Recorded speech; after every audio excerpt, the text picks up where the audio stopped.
be talking about the needs of our nurses, those who are on the front line and protecting and treating and making sure that we come out of this whole and not broken by the COVID-19 virus. But what are their needs? And joining us to discuss that, analyze and see what possible solutions could be implemented to ensure that they work at optimum level is Boaz Onchari, the chairman of the Kenya National Union of Nurses, Nairobi branch. Welcome to the show, Boaz.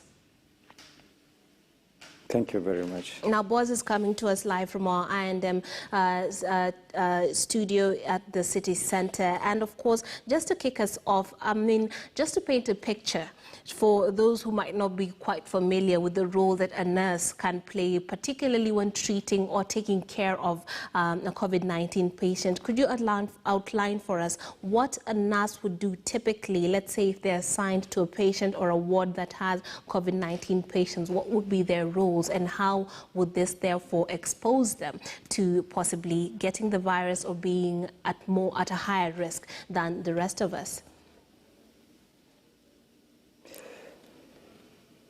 Thank you very much for that kind of a question. And I could start by saying that in every institution, and you realize that nurses are the backbone of the hospitals. Right. Anytime you go to an institution, the first person you will meet at the triage is a nurse. At this time and in their need, it is good to protect the nurses and also any health worker within a health facility, because everyone is exposed to this COVID-19 and will not take any chances. Yeah, but I want you to explain in the very literal terms, you know, and how is a nurse exposed? What are the literal things that they do? You've talked about anyone who gets to a hospital meets a nurse for the first time, but while you're in active duty, what are some of the things, the interactions you have to come, for example, in close proximity with people who could possibly have the virus? What are the other ways that nurses are brought in close contact to people who might have the virus, and why are they more exposed? Remember, when a nurse is coming into contact with this client at the triage, we are doing the vital signs. Yes. That is from temperature, we are taking the BP, and by taking the blood pressure, we'll have to touch this client. So, in other way, the proximity within you and that client is less than a meter. Right. And even if, as much as we could want to avoid contact, you'll have to touch that client so that you take the vitals and any other examination that will be necessary as per how that client will be presenting to you at that particular time. Okay, boss. And we have been told... So if a nurse is not protected... Yes, yes. Yes. Go ahead, it's okay. If a nurse is not protected by having the protective gears, this will be the first entry of the virus to this. And remember, this nurse will be serving more than hundreds of clients. Right. So if in any case the client that could have come into contact with the nurse has the virus, and the nurse is not protected, then you can see the number of clients that will be exposed just by one health worker. And obviously there's their families and who they go home to, right? Sorry? There's also their families and the people they interact with outside after work that they might also be exposing to this if they're not protected. But then when we talk about that, the Ministry of Health and the government has told us that they have enough protective facilities, gear. We have the masks and the gloves and everything, and the whole country. This is not just a Nairobi issue, it's an international issue and it's a countrywide issue. So when you say that they are that exposed and the government says they have, the right equipment and the right gear to protect themselves, is that the same on the ground? You, as the chair of the National Nurses Union, do you see some truth in the fact that they are given enough protective gear so that they wouldn't have to worry about infecting others or even their own families? I think it is wrong to lie to Kenyans, especially at this time of their need. So you're saying it's a lie? We are the people on the ground.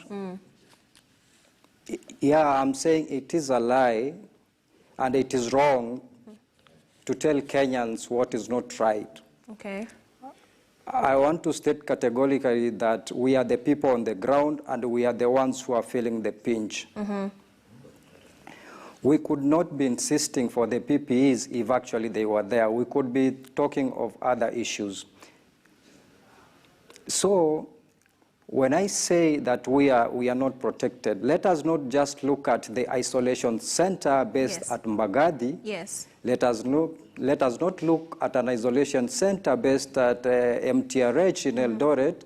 Let us not look at Aga Khan Hospital. Okay. Let us look even up to the remotest area of this country. Okay. The remotest and the farthest dispensary in Turkana, in Mandera. Because now these cases are everywhere. We have pockets all over this nation. And these clients, when you hear what the ministry is saying, that when you see such signs and symptoms, kindly visit your nearest health facility. The nearest health facilities our people are accessing are the health centers, are the dispensaries. Okay. And I can tell you for sure, those nurses, those clinicians in the remotest area, and even within Nairobi, the health workers and the health centers we have in Nairobi, even the main hospitals, we don't have those PPEs, and we are being exposed on the expense that this is the time the health workers should come and assist.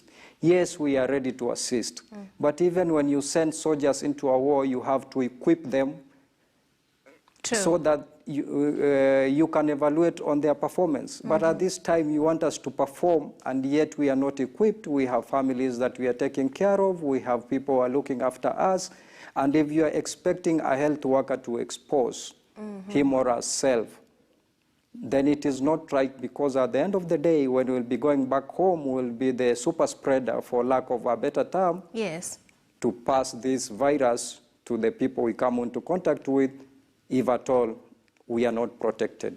Absolutely, and it was recently announced that now testing will be for all medical practitioners. Do you think we wouldn't even be at a level where that would be needed if then they would have actually ensured every medical practitioner, nurses and the likes have the right equipment and right protection gear that they would actually keep at bay said, virus? You're right. That was a good directive, but it came in late. Okay.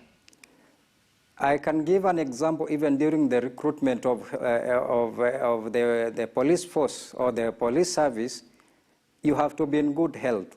Now here we are in a crisis that we need these soldiers, and you want to expose this soldier having not known his or her health status.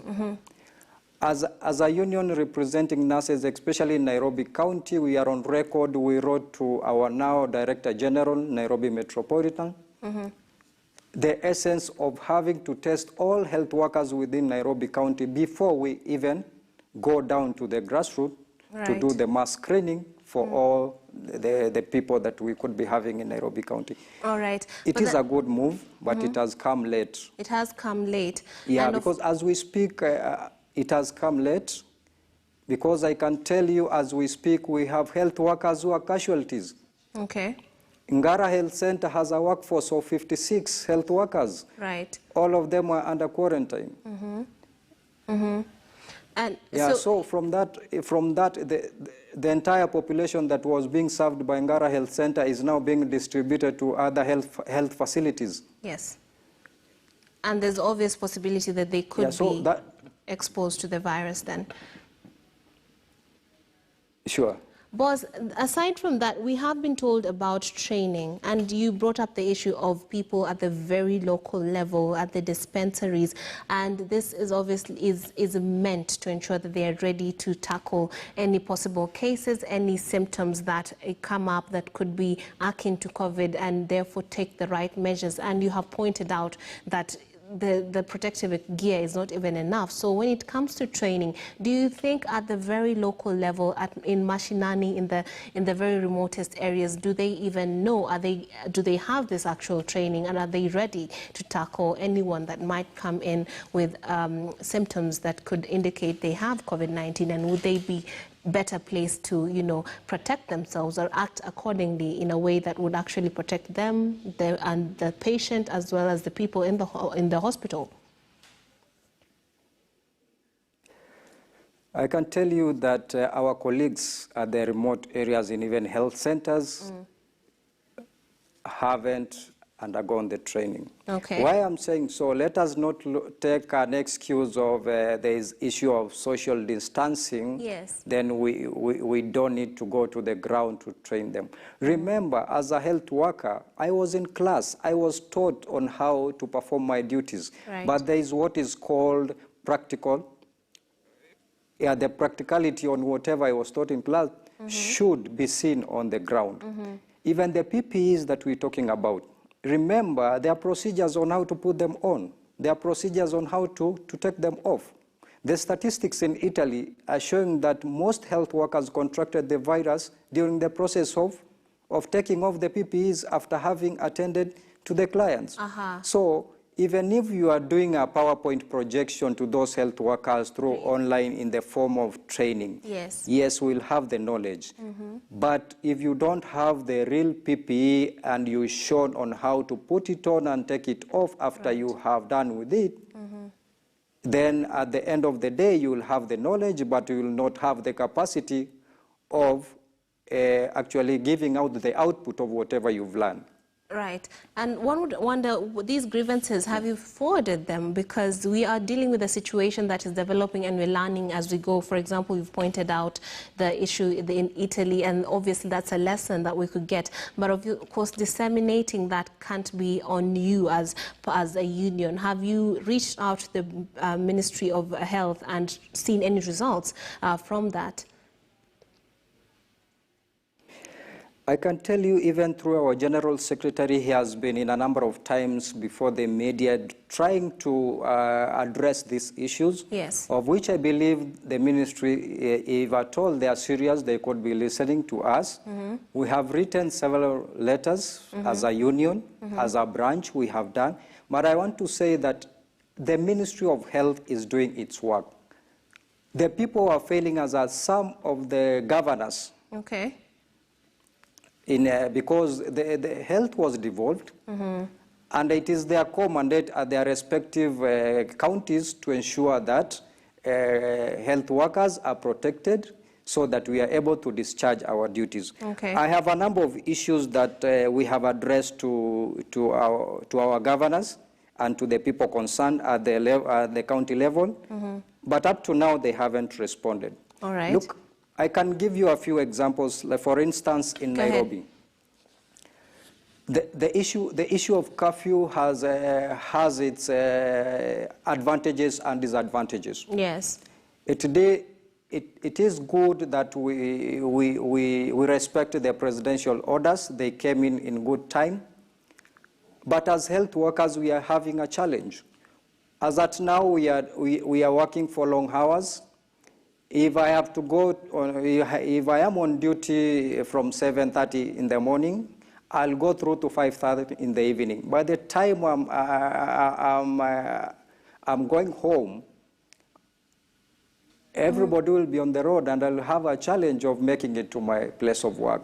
You remember the first day that when this curfew was being effected, we had casualties who are health workers. They were clobbered. Right. They explained that they are health workers. But by the time they were doing it, they were in hospital. Okay. So again, another issue that has come along is we are still commuting from our homes. We don't have PPEs. We are exposed. At the end of the day, I'm going back using the public means of transport, going to my family, through the mamambogas, through the shops, and then I get home. Yes.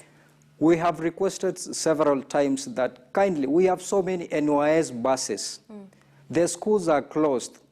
The government has the machinery to order for those school buses. let them be put at designated points so that they can ferry health workers to and from work. This one will reduce this issue of coming into contact with so many people.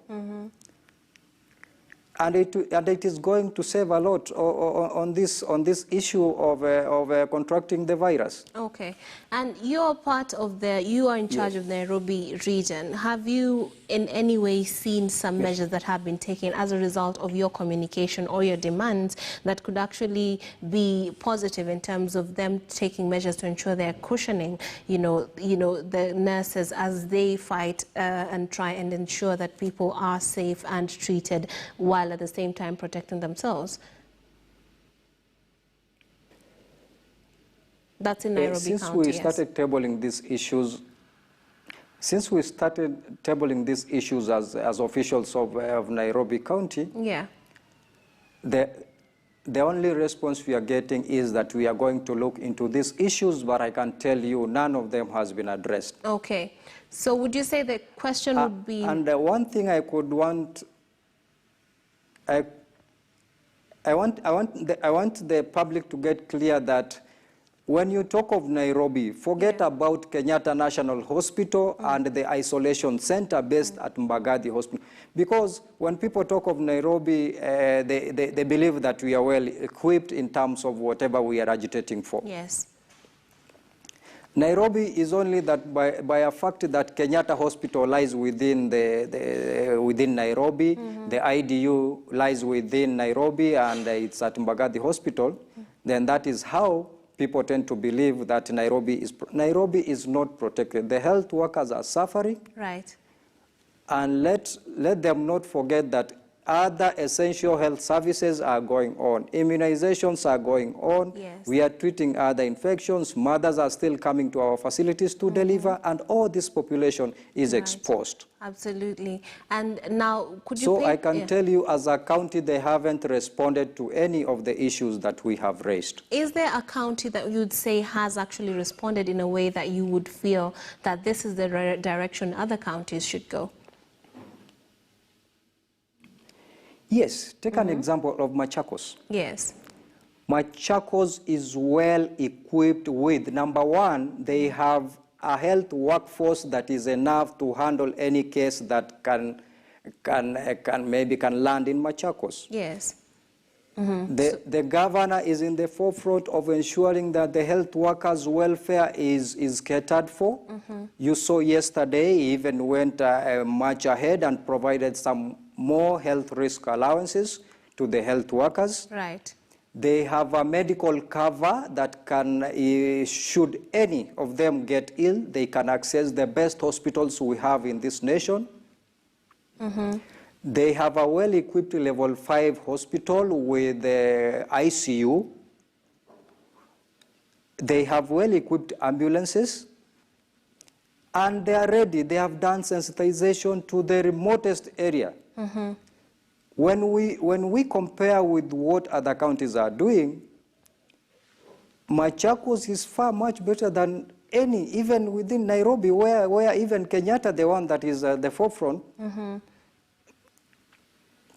Yeah, another example is actually Mombasa County. Okay. The governor is doing his best, and this is where now leadership comes in. Right.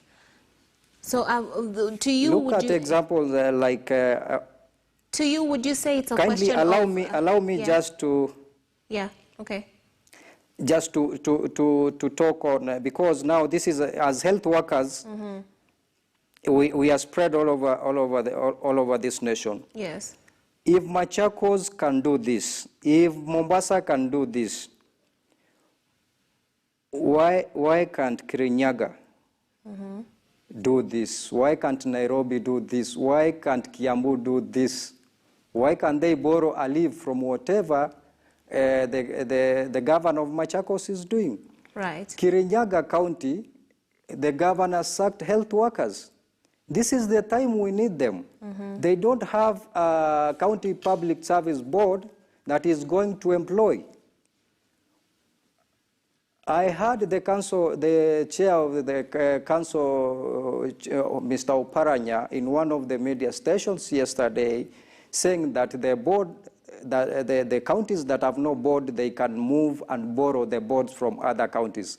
I don't know if it is anchored in any law,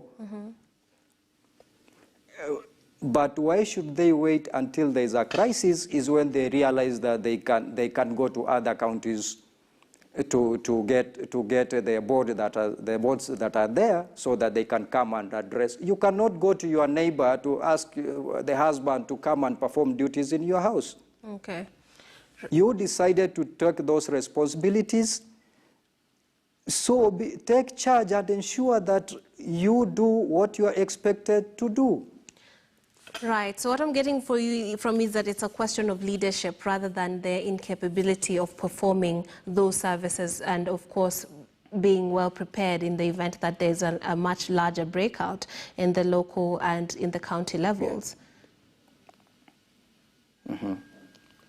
Boss, I'd like you to talk about the informal settlements, particularly in Nairobi. We did talk about some of the hospitals. You say Nairobi is not necessarily KNH. There are very many other hospitals that are not properly equipped, and the health workers are also not protected. The nurses are not protected as best as could as far as knowledge and, you know, the equipment is concerned. But let's talk about the specific challenges that health workers are serving informal settlements are facing, and how they are even at a much higher risk during this time. Thank you very much. I could want to say that as health workers, we are distributed everywhere, even within those informal settlements. We have health centers, we have dispensaries within those institutions. I have indicated clearly that we are not protected in terms of health workers. So even we have fear on discharging our duties. Right. When these clients come to our facility, we actually tell them the truth. Because it is high time that we don't hide into some kind of politics. Then at the end, we lose as a nation. Absolutely. The minister himself said clearly that by mid of this month, we will be talking of 5,000 cases. Yes. So you can imagine the kind of crisis we are looking at. The only remedy we have as at now, number one, is to ensure that the healthcare workers don't fall victim of the numbers, and I mean they don't fall casualties of the numbers we are seeing. Already we have victims.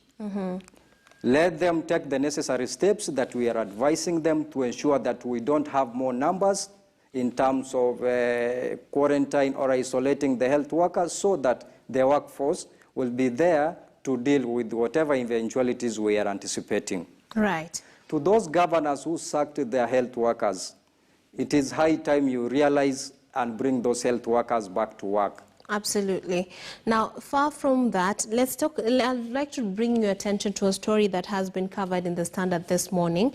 And a global labor agency wants employers to shield workers. An international organization wants staff to be covered against the coronavirus and compensated should they be infected. And it goes down to just talk about the same thing you've talked about. People possibly taking care of, or rather receiving possible victims of COVID-19 or people who might be infected, and in the process of assessing them, getting it themselves. And therefore, because there's an incubation period, they go around spreading it to even their families. So this means that this is a special case where perhaps they should be compensated. They should have some special allowances. You've talked about a county where this is possible. How would you ideally have the scenario be in the whole nation, that in terms of pay, you've talked about them coming back, some counties bringing back those who they have sacked, but then there's also the question of, in case you are infected, how can the government step in terms of money and ensuring that you get the right allowances and you're compensated, because you're actually putting your life at more risk than what would be under normal circumstances? Thank you. That is a very noble question, and I could want to address it. If you look at, this is the time now we should be looking at, during the 100 days of the doctors' strike and the 152 nurses' strike, yes, what were they agitating for? In their CBAs, these are some of the issues we are talking about. Okay. A nurse is adding a risk allowance of 3,850. You can imagine at the moment, this is the person who you are entrusting, who you are putting all your faith in, who is at the forefront to ensure that you as a nation is protected. And now, the county government of Machakos has set the pace. It is possible. As a union, this is not the right time we could be saying we want to go on strike. We have that leeway. Yeah. But we are also human. We are human in terms of here we are pleading now with the government that we have been on the streets asking for whatever is now for our dues, improve our health status in terms of salaries, in terms of the workforce, in terms of our risk allowances, so that we are able to mitigate even as Kenyans with the challenges that we are now facing. Okay, so as we conclude... As a union, I know this is not the best time that we could be talking of a strike, and we are not ready to go that route. But circumstances will not force us to expose ourselves. Okay, boss, as we conclude, I would like you to give your finishing remarks so that we can, as the last plea, what you would say to the government and, of course, those in authority, what can they do, just in a nutshell, so that that the nurses, the members of your union, can actually be better protected moving forward in anticipation of a worsening, spread of COVID-19, so that they can actually be safe, even if the worst comes to the worst. What I could want to tell the government is this. Number one, when we come to the limelight to talk about the PPs, let them stop the boardroom meetings, let them come to the ground and see what is happening.